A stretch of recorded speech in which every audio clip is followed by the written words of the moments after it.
বেলেগে কোৱাৰ আগত মই যিটো ঘৰত গৈ জইন কৰিলোঁ, যিটো ঘৰৰ মই নতুন আলহী, মোক প্ৰথম দিনা সকলোখিনি কোৱা হ'ল, মই কৰিলোঁ। পাৰ্টিৰ সভাপতিয়ে প্ৰথম আৰু দ্বিতীয়টো ষ্টেটমেণ্ট দিলে, মই সকলো মানিলোঁ। বিৰোধী দলৰ দলপতিয়ে মোৰ বিষয়ে কিবা কিবি ক'ল, তথাপি মই মানি ল'লোঁ। তৃতীয় দিনা মানুহৰ এটা সহ্যৰ সীমা থাকে। মই উপযাচি যোৱা নাছিলোঁ, মোক নিমন্ত্ৰণ কৰি লৈ যোৱা হৈছে। আৰু মই সেই নিমন্ত্ৰণ এইকাৰণে ৰক্ষা কৰিছোঁ যে মই ধৰ্ম নিৰপেক্ষ এটি দলত বিশ্বাস কৰোঁ, আৰু আমি ধৰ্ম নিৰপেক্ষভাৱে আমি অসমখন আগুৱাই লৈ যাব লাগিব। বিৰোধী দলৰ দলপতিয়ে তেওঁ পত্ৰ লিখিলে, কাৰণ আপোনালোকে জানে যে তেওঁ বিৰোধী দলৰ দলপতিৰ কোনো কাম নাই। তেওঁ এটাই কাম, তেওঁ বিধায়ক হোৱাৰ পিছৰ পৰা আপোনালোকে চাব, ইতিমধ্যে বোধহয় কংগ্ৰেছ দলত আৰু হাইকমাণ্ডক 10,000 মান পত্ৰই লিখিছে, তাত বেলেগ কাম নাই। তেওঁ খালি পত্ৰই লিখে, এটা পত্ৰ লিখা বিধায়ক। সেই পত্ৰ লিখি লিখি দলৰ মাজত বিভিন্ন ধৰণৰ বিভাজন সৃষ্টি কৰে। সেই বিৰোধী দলৰ দলপতিগৰাকীয়ে মুখ্যমন্ত্ৰীয়ে যি ধৰণে মোক আক্ৰমণ কৰি আছিলে, মুখ্যমন্ত্ৰীয়ে মোক যি ধৰণে কথা বতৰাবিলাক কৈ আছিলে, বিজেপি দলে মোক যেনেদৰে কথা বতৰা কৰিলে, তেওঁলোক মন্ত্ৰীবিলাকে কথা বতৰা কৈ আছিলে, সকলোখিনি আগদিনাখন শেষ হৈ যোৱাৰ পিছত মুখ্যমন্ত্ৰীৰ ভাষ্যৰ দৰে একেই ৰূপত আকৌ দেওবৰ শইকীয়া ডাঙৰীয়াই ভাষ্য প্ৰদান কৰিলে। আৰু তেতিয়া মই মোৰ বিবেকক মই প্ৰশ্ন কৰিলোঁ যে যিটো ঘৰত মই আলহী নতুন, যিটো ঘৰৰ অলপ কথা বতৰা লৈ সকলোখিনি বিতৰ্ক হ'ল আৰু সকলোখিনি মই মানি লৈ সকলোখিনি কৰিলোঁ, তাৰ পিছতো সেইটো ঘৰৰ সভাপতিৰ পিছতেই বিৰোধী দলৰ দলপতি তেখেতে প্ৰথম দিনাখন যি ক'ল দ্বিতীয় দিনাও তেওঁ আচলতে কাৰ চুতুলিপুৰ মতে তেওঁ মোক আক্ৰমণ কৰিলে। এই কথাটোৰ উত্তৰ দেওবৰ শইকীয়া ডাঙৰীয়াই দিব লাগিব। আৰু দেওবৰ শইকীয়া ডাঙৰীয়াৰ মুখৰ কথা আৰু হিমন্ত বিশ্ব শৰ্মা ডাঙৰীয়াৰ মুখৰ কথা এক, কাৰণ অসমৰ ৰাইজ, প্ৰত্যেকজন ৰাইজ গম পায়, আমিও গম পাওঁ যে এই কংগ্ৰেছ দলটোৰ মাজত বিজেপিৰ এজেণ্ট, মুখ্যমন্ত্ৰীয়ে কৈ থকা বিজেপিৰ এজেণ্ট সোমাই আছে।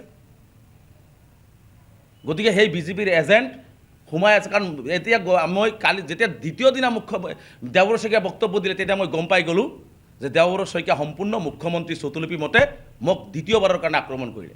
এজন মানুহক আপোনালোকে কওক, মই অসমৰ সংবাদ মাধ্যমক, অসমৰ ৰাইজক এইটো বিচাৰ দিছোঁ যে এজন মানুহে মাপ খোজাৰ পিছত আৰু কিবা থাকিব পাৰে নেকি? এজন ল'ৰাই ঘৰত ভুল কৰিছে, তাৰ বাবে সমগ্ৰ অসমবাসীৰ ওচৰত ভুল স্বীকাৰ কৰিছে। মইতো সমন্বয়ৰ কথা কৈছিলোঁ, মই ভুল কথা কোৱা নাছিলোঁ। তাৰপিছতো মই দলৰ স্বাৰ্থত, মানুহৰ মাজত ভাঙন সৃষ্টি নোহোৱাৰ স্বাৰ্থত, মিলাপ্ৰীতি অটুট থাকৰ স্বাৰ্থত মই সকলোখিনি কৰাৰ পিছত দ্বিতীয় দিনা মোৰ ওপৰত কিয় ৰামনগৰ মৰা হ'ল, কাৰ নিৰ্দেশত মৰা হ'ল? আৰু তেওঁ মোক প্ৰশ্ন কৰিলে যে মই হয়তো বিজেপিৰ এজেণ্ট হৈ নতুনকৈ আহিব বিচাৰিছিলোঁ। মই দেওবৰ শইকীয়া ডাঙৰীয়াক ক'ব বিচাৰিছোঁ, আপোনাক আগৰ পৰাই অসমৰ ৰাইজে সন্দেহৰ দৃষ্টিৰে চায়, নাজিৰাবাসীও চায়।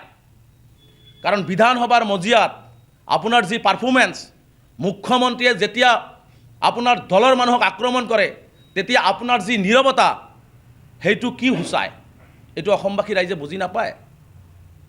আৰু সেইজন মানুহে মোক কয়, কাৰণ মই জাতীয় সংগঠন কৰি গৈছোঁ, কাৰো লগত কোনোদিন আপোচ কৰা নাই, কোনোদিনে কাৰো লগত আপোচ কৰা নাই। সঠিক আৰু শুদ্ধ পথত 20 বছৰ সংগ্ৰাম কৰিছোঁ, আৰু সংগ্ৰামী জীৱনত কোনোদিনে কাৰো লগত মই আপোচ কৰা নাই, হয় য়েছ, কেতিয়াবা সংখ্যালঘু ৰাইজৰ সমস্যা লৈ অসমৰ মুখ্যমন্ত্ৰী, ৰাজ্যপালক আমি সাক্ষাৎ কৰিব লগা হৈছে, আৰু সেইটো সম্পূৰ্ণ সংবাদ মাধ্যম এপইণ্টমেণ্ট লৈ আমচুৰ এটা টীম ৱাইজ গৈ মুখ্যমন্ত্ৰীক সাক্ষাৎ কৰি সমস্যাবিলাকৰ কথা, ৰাজ্যপালক সাক্ষাৎ কৰি সমস্যাবিলাকৰ কথা কৈছোঁ। এইটো আমাৰ দায়িত্ব, ৰাজ্যখনৰ মুৰব্বী হিচাপে তেওঁৰ পৰা পাব লগা আছে, সেই পাব লগাখিনি আনিবৰ কাৰণে আমি যাব লাগিব, আৰু প্ৰত্যেকটো দল সংগঠন যায়। গতিকে মই মুখ্যমন্ত্ৰীৰ এজেণ্ট বুলি কোৱাৰ লগে লগে এতিয়া আপোনালোকে কওক, যদি মই মুখ্যমন্ত্ৰীৰ এজেণ্ট বুলি তেওঁ গম পায়, তেনেহ'লে 11 তাৰিখৰ জইনিঙত মোক কিয় বাধা দিয়া নহ'ল? দেওবৰ শইকীয়া ডাঙৰীয়া বিৰোধী দলৰ দলপতি, তেওঁ বাধা কিয় প্ৰদান নকৰিলে?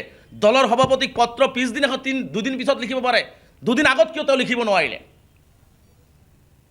কাৰণ দেওবৰ শইকীয়া এই বিজেপিৰ এজেণ্ট হৈ কংগ্ৰেছ দলটোক আগবাঢ়ি যাব নিদিয়া, কংগ্ৰেছ দলটোক থানবান কৰিবৰ কাৰণে ঠিকা লৈছে।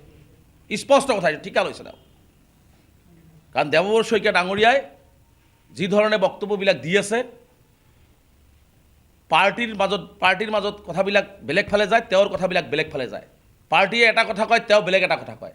আৰু এই দলটোৰ মাজত এইসকল মানুহৰ কাৰণে নতুন যুৱচাম আহিব নোৱাৰে, নতুন যুৱচামে ইয়াত অংশগ্ৰহণ কৰিব নোৱাৰে। আৰু কোনোবাই যদি আহে তাক থাকিবলৈ দিয়াৰ ব্যৱস্থা উলিয়াই দিয়াৰ ব্যৱস্থা গ্ৰহণ কৰে। এতিয়া বহুতে কৈ আছে যে তেওঁ ইমান সোনকালে কিয় গৈছে। আপুনি চাব, ঘৰ এখনত লৈ ভাত খাব দিছে মালিকে, ভাত খোৱাৰ পিছত তেওঁক ৰখা হৈছে, কিবা ভুল ধৰি পেলাই তেওঁক গালি পৰা হৈছে, সকলোখিনি তেওঁ মানি লৈছে, তাৰপিছত আকৌ পিছদিনাখন তেওঁৰ ওপৰত আক্ৰমণ কৰিব, তাৰপিছত আপুনি সেই ঘৰখনত থাকিব পাৰিব নেকি? কাৰণ মই মেৰুদণ্ডবিহীন জাতিৰ পৰা অহা নাই, মই মেৰুদণ্ড পণ কৰি ৰখা জাতিৰ পৰা মই আহিছোঁ। মই কাৰো গোলাম নহয়, মই কাৰ গোলামী কৰি তাত যোৱা নাছিলোঁ। মই মেৰুদণ্ড পণ কৰি ৰখা জাতিৰ পৰা আহিছোঁ, আৰু মই কোনোদিনেই মেৰুদণ্ড বেকা কৰি মই ৰাজনীতি নকৰোঁ। কাৰণ ৰাজনীতিৰ ঊৰ্ধত মোৰ জাতি, ৰাজনীতিৰ ঊৰ্ধত মোৰ স্বাভিমান, আৰু মোৰ আত্মসন্মান আৰু মোৰ জাতিৰ আত্মসন্মানত যদি কোনোবাই আঘাত কৰে, আৰু মই কৰি অহা সেই সংগঠনটোৰ সত্তাক যদি কোনোবাই আক্ৰমণ কৰে, ৰাজনীতি কি হ'ব পিছৰ কথা, কিন্তু কোনোবাই সেই আঙুলি তুলিলে সেই আঙুলিক আমি মানি নলওঁ, স্পষ্ট কথা। সম্পূৰ্ণ মই এইটো কথাই কৈ আছোঁ। গতিকে স্পষ্টকৈ কৈছোঁ, মই কথাখিনি মোক ক্লিয়াৰ কৰিব দিয়ক। আজি সেইকাৰণে মই কৈছোঁ যে দেৱবৰ শইকীয়া ডাঙৰীয়া, আপুনি নিজকে আকৌ এবাৰ চাফা কৰি লওক। এই দলটোৰ ভিতৰত আপোনালোকে আচলতে এই দলটোক আগুৱাই যাবলৈ নিদিয়ে।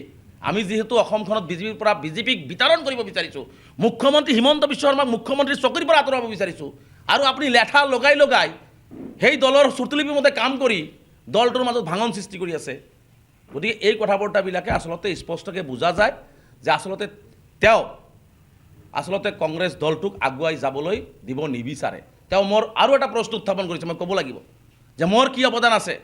মোৰ কি অৱদান আছে নাছে অসমৰ সংখ্যালঘু ৰাইজে গম পায়, অসমবাসী ৰাইজে গম পায়। 20 বছৰ জীৱন যৌৱনৰ সংগ্ৰামী পথত দিছোঁ। মোৰ কি অৱদান আছে নাছে এইটো দেৱবৰ শইকীয়া ডাঙৰীয়াই ক'ব নালাগে। অসমৰ ৰাইজে, সংখ্যালঘু ৰাইজে তাৰ উত্তৰ দিব, তাৰ জবাব সংখ্যালঘু ৰাইজে দিব। কিন্তু মই দেৱবৰ শইকীয়াক প্ৰশ্ন কৰিব বিচাৰিছোঁ, আপোনাৰ নাজিৰা সমষ্টিৰ প্ৰতি মাত্ৰ 5টা অৱদান দেখুৱাই দিয়ক না। 5টা অৱদান আপুনি নাজিৰা সমষ্টিবাসী ৰাইজক দেখুৱাই দিয়ক। অসম আৰু অসমীয়া জাতিৰ কথা বাদেই দিলোঁ, আপুনি 5টা অৱদান নাজিৰাবাসী ৰাইজৰ কাৰণে কি কৰিছে দেখুৱাই দিয়ক।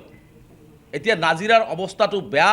ৰাইজে হয়তো এইবাৰ অলপ ঠেলিগুটি, হয়তো বিধায়ক হোৱাৰ সপোনটো নাই, গতিকে হয়তো বিজেপিত যাবলৈ মন মেলিছে। গতিকে কাৰোবাৰ লগত কাৰোবাক গালি পাৰি, কাৰোবাক বেয়া কথা কৈ, কাৰোবাক আক্ৰমণ কৰি তেওঁ হয়তো ৰাস্তাটো খুলিব বিচাৰিছে নেকি, এইটো সন্দেহ মোৰ হয়। গতিকে মই স্পষ্টকৈ কৈছোঁ, আজি বিৰোধী দল মই কৈ আছোঁ, গতিকে দেৱবৰ শইকীয়া ডাঙৰীয়াক মই স্পষ্টভাৱে কৈছোঁ, আৰু মই সেই আত্মসন্মানত মোৰ আঘাত কৰিছোঁ। মই কিয় পদত্যাগ কৰিছোঁ? মোৰ আত্মসন্মানত আঘাত কৰিছে, মোৰ স্বাভিমানত আঘাত কৰিছে। আৰু যিটো ঘৰত মই আলহী হৈ গ'লোঁ, সেই ঘৰত মোক দুদিনত যি ধৰণে মানসিক অত্যাচাৰ বিৰোধী দলৰ দলপতি দেৱবৰ শইকীয়াই কৰিলে, তাৰ কাৰণে মই বাধ্য হৈ অসমবাসী ৰাইজৰ পৰামৰ্শ লৈ, সংখ্যালঘু ৰাইজৰ পৰামৰ্শ লৈ মই তাৰ পৰা ওলাই আহিছোঁ। আৰু এটা কথা, দ্বিতীয়টো কথা আপোনালোকে চাওক, প্ৰদ্যুৎ বৰদলৈ ডাঙৰীয়া, মানুহক তুচ্ছ তাচ্ছিল্য কৰাৰ এটা সীমা থাকে। প্ৰদ্যুৎ বৰদলৈ ডাঙৰীয়া 90% সংখ্যালঘুৰ ভোট লৈ তেওঁ সাংসদ হৈছে, আৰু 1 কোটি সংখ্যালঘু জনগণৰ জাতীয় ছাত্ৰ সংগঠনৰ সভাপতিক চিনি নাপায়। তেওঁ যি ধৰণে তুচ্ছ তাচ্ছিল্য কৰিছে যে মই তেওঁক চিনি নাপাওঁ। কেইদিনমান আগত এখন বিয়া ঘৰত গৈছোঁ, তাতে তেওঁ ক'লে নমস্কাৰ ৰেজাউল সাহেব ভালে আছে, আৰু সেইজন মানুহ গুৱাহাটীত বহি আমচুৰ সভাপতিক চিনি নাপায় বুলি তুচ্ছ তাচ্ছিল্য কৰিব, আৰু সেইটো ঘৰত মই থাকিব লাগিব। আপোনালোকে কওক, সকলোৰে বিবেক আছে। এনেকুৱা ধৰণৰ মানসিকতা তেওঁলোকৰ হৈছে, এনেকুৱা ধৰণৰ মানসিকতাৰ কাৰণে আৰু এনেকুৱা ধৰণৰ মানসিক অত্যাচাৰ মোৰ ওপৰত কৰাৰ কাৰণে এই দুজন মানুহে যি ধৰণে আমচুৰ সভাপতিক চিনি নাপাওঁ বুলি ক'লে, যাৰ কাৰণে মই বাধ্য হ'লোঁ যে না, এই পৰিয়ালটোত কোনোবাই মোক থাকিব দিলেও এওঁলোকে মোক থাকিব নিদিব। কাৰণ এওঁলোকৰ মূল এজেণ্ডাটো হৈছে কংগ্ৰেছ দলটোক আগবাঢ়ি যাবলৈ নিদিয়া। কংগ্ৰেছ কোনোবাই ছদ্মবেশীৰ ৰূপত, কোনোবাই এজেণ্ডাৰ ৰূপত এওঁলোকে কাম কৰি আছে। গতিকে মই সেইকাৰণে আজি সংখ্যালঘু ৰাইজকো মই কৈছোঁ যে এই দুজন ব্যক্তি মই 20 বছৰ জাতীয় সংগ্ৰাম কৰাৰ পিছত এই দুজন ব্যক্তিয়ে যি ধৰণে মোৰ ওপৰত